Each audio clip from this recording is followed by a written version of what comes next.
Yo, I gotta record this video right now, and I gotta do it because I just want to put somebody out there. Um, a lady named Catherine Van Bramer. You know, at City Hall. I went down there today and put in a petition to the Human Rights Committee, or to City Council to see about uh how they're gonna rectify anything dealing with the motor vehicle search policies and how it affected me. And the mayor's office, I talked to the mayor and two other individuals down there in the office, and they spoke and told me to come down there today. They said they would have some paperwork for me, and the mayor acted like she was in inclination to help.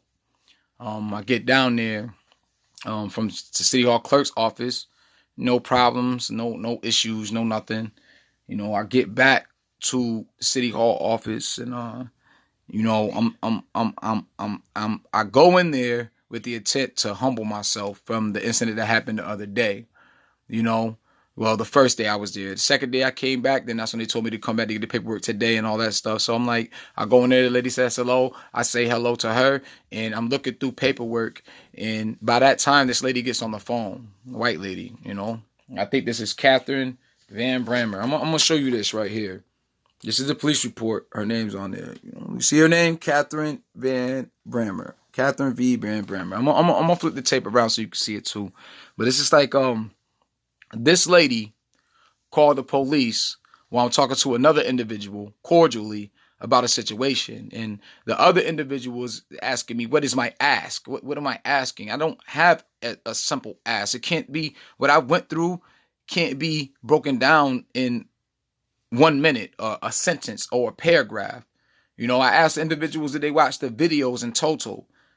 The only thing people are doing is them at their level and where they at, the city hall members and all these politicians, they watching what they want and episodeing out and bringing rhetoric to it and try to flip it around into what they want it to be. And they're trying to make it to seem like I'm a threat. I'm a threat. Well, I'm coming to you as an African American male that's hurt, and I'm giving you my pains, and I'm asking you for help. And the first thing y'all can do, instead of using that energy to help me, you're going to take that energy to call the police on me. Now, this is the second time that he did this. The first time I went down there, they called the police, the mayor came, and ain't nothing happened. Now, if anybody felt uncomfortable that day, and if a trespass should have been made, it should have been made on that day. Now, I'm going down there for official business. All my business down there is official. Everything that I do. I'm going down there researching paperwork. Even if I'm going down there to express how the city of Pittsfield, and the city of Pittsfield, which controls the city, the police department, the mayor is the chief police supervisor, and I'm bringing up an issue about how it was a human rights and a civil rights violation against my rights, and I have the proof to show that, and you don't want to sit down and listen to it? You don't want to rectify it? So that means you want the same situation to go on, and you're using all these other mechanisms to try to close my mouth, and it's not going to work. I'm just telling you that right now. It's not going to work. It's not. There's only one way that's going to work. And I don't think none of y'all are man enough or woman enough to pull that trigger. You might orchestrate it, but you're not going to be the ones that look me in the eye to pull that trigger. Neither one of y'all. And that's what I'm saying. I'm fearless. I don't have no fear. Like I said, I'm going to go through whatever. I'm going to bail out. I'm going to be right back on the streets. So instead of charging me with trespassing, just gave me a trespass form. I'm going to flip all that around. Says it's indefinite. Indefinite. This lady saying that I'll read the report to you. On Wednesday, March 20th, 2019, at approximately 9:42 hours, officers were dispatched to City Hall for a report of an unwanted party. Like, there's no disturbance. It's unwanted. They just don't want you there. Yo, this shit's crazy. Just read the language. Unwanted party. In the mayor's office. The calling party said the mayor has been coming into the mayor's office over the past few days and causing a disturbance. Because I'm asking questions? Because I'm asking for help? The calling party, Catherine Van Bramer, who is the mayor's assistant, said that the mayor was Lamar Talley and that he had been showing up at the mayor's office over the last week and causing a disturbance. I can't even sit down with the mayor. You know what I'm saying? This issue not only affecting me, it's a whole bunch of people. They don't want to sit down with me. You figure I did 11 and a half years and I gave back 11 and a half years to these motherfuckers and I'm trying to get compensated. You would think they would want to sit down for me for 15 minutes, 20 minutes, 5 minutes, 1 minute. Nah, not at all. Upon my arrival, officers were in the mayor's office speaking with Van Bramer and Tally. Officers ain't never say shit to me. Wait till you hear the recording. They ain't say nothing to me. I then spoke with Van Bramer, who said that she was in fear of Tally because he made a comment to her on March 18th that made her uncomfortable. On Monday, Tally made a comment, which is March 18th. Tally made a comment to Van Bramer that he knew who she was. So, I know who you are, so you're uncomfortable? Now, mind you, check this out.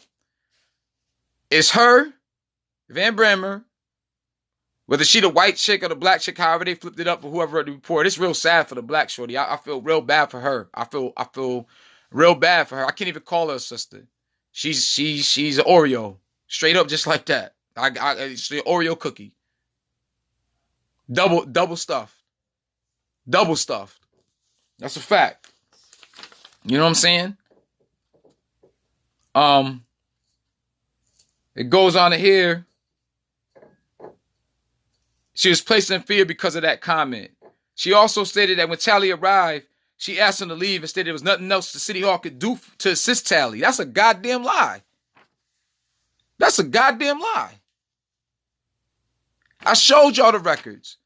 I showed y'all the ordinance. Now, when I went down there from the Human Rights Act or whatever they put in order, a committee they put in place in 1975, Spina did. He signed the papers. You seen it. They saying that basically that don't work like that no more. So you telling me there's nothing here that y'all have that investigate to check on anybody's civil or human rights as far as a committee here in Pittsfield? So that means you don't give a fuck about our civil rights. And this is why all this shit is going on. I want y'all to understand what they're doing. They trying to erase the shit off the book so you don't have nothing to find to defend yourself, to look for, to put them in check and balance. Because like I told you, it's administratively. If it's stopped there administratively, you can't bind them to it. You can't make them do anything. So, but I put in a public request to get all of the records from 75 to date dealing with any enactment dealing with it. So we going to see what the truth is. And I'm going to hold their ass accountable for that too. I'm going to burn their ass up with that too. Straight up just like that because they think I'm a joke. They think this shit is a joke. They think it's a game. Then, you know, I get in the car. You know, I ain't got no license. I don't give a fuck. And you just going to have to keep arresting me. I mean, the judges, not saying they gave me a pass, but the judges empathize. Even if they don't have the power to do much and they can voice their opinion, they empathize. The judges that see what I'm going through, they kind of empathize with me, you know? No bullshit. They respect it. You got to remember, these people are called Your Honor. You know, even though they might be on some fuck shit, they still hold an honorable intention. They still making a good wave, some type of way, with good positive energy to make things happen. And that's why they keep moving up. You know? But basically I told the officers I was going to go to the police station and handle the matter about the trespassing of the courthouse. You know, I get in the car.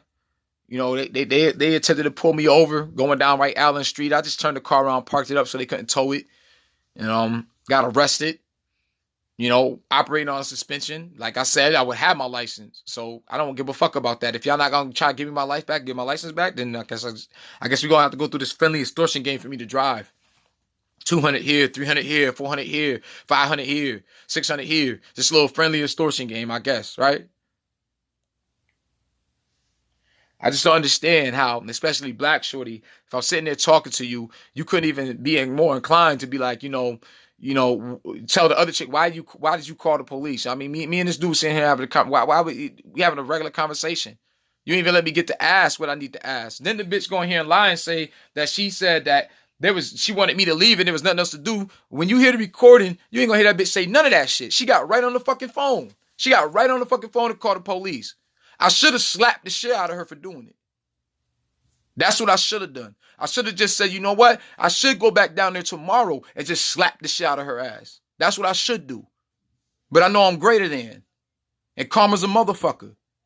Now, especially if I tell you I know who you are. Obviously, I did my research. And you still gonna do some fuck shit? That's how dumb y'all niggas is. Because you think they're going to protect you. These motherfuckers ain't going to do shit for you. They're going to feed you to the wolves just like everybody else they've been doing. You know what I'm saying? That's my point of the day. I mean, I had to for my 2006 case. I went in. I wrote my motions. I had to handwrite them and have time to type them. I handwritten my motions for continuance in Springfield, and I also wrote another motion to release these funds. Like I said, the DA's office still ain't hit me back yet. I mean, it takes a phone call. They were saying Hathaway told me it only takes a phone call from the district attorney's office for them to release my funds, and I ain't get a phone call yet. I sat down to talk with Andrea Harrington, and if she was inclined to try to help to do anything, she could have just got her white ass on the phone and just made a phone call and just made that happen. She ain't do nothing. The only thing she could bring up is that she feel threatened about her house because I'm saying I'm coming to your house. Well, even if I'm coming to your house, somebody's been affected and you the head DA. I mean, that's what you want to do is call, oh, it's a black man. I bet you if it was a white boy, you wouldn't have did that. You wouldn't do that shit. If a white girl, you wouldn't do that. Even a black female, you wouldn't have did that shit. But a black male that's conscious, that feel that's hurt, and I can't even ask you for help. I can't even ask you for nothing. You know. Then they try to section me. They try to section me, because I said I'm gonna blow my head off in front of the DA's office. You know what I'm saying? Why not? Why not? You're not putting no interest at stake. I like you caring about my life, so why should I care? I cared enough to get it to that point, and y'all acting like the gatekeepers and not trying to let me in. So the only thing I could do is splatter my brains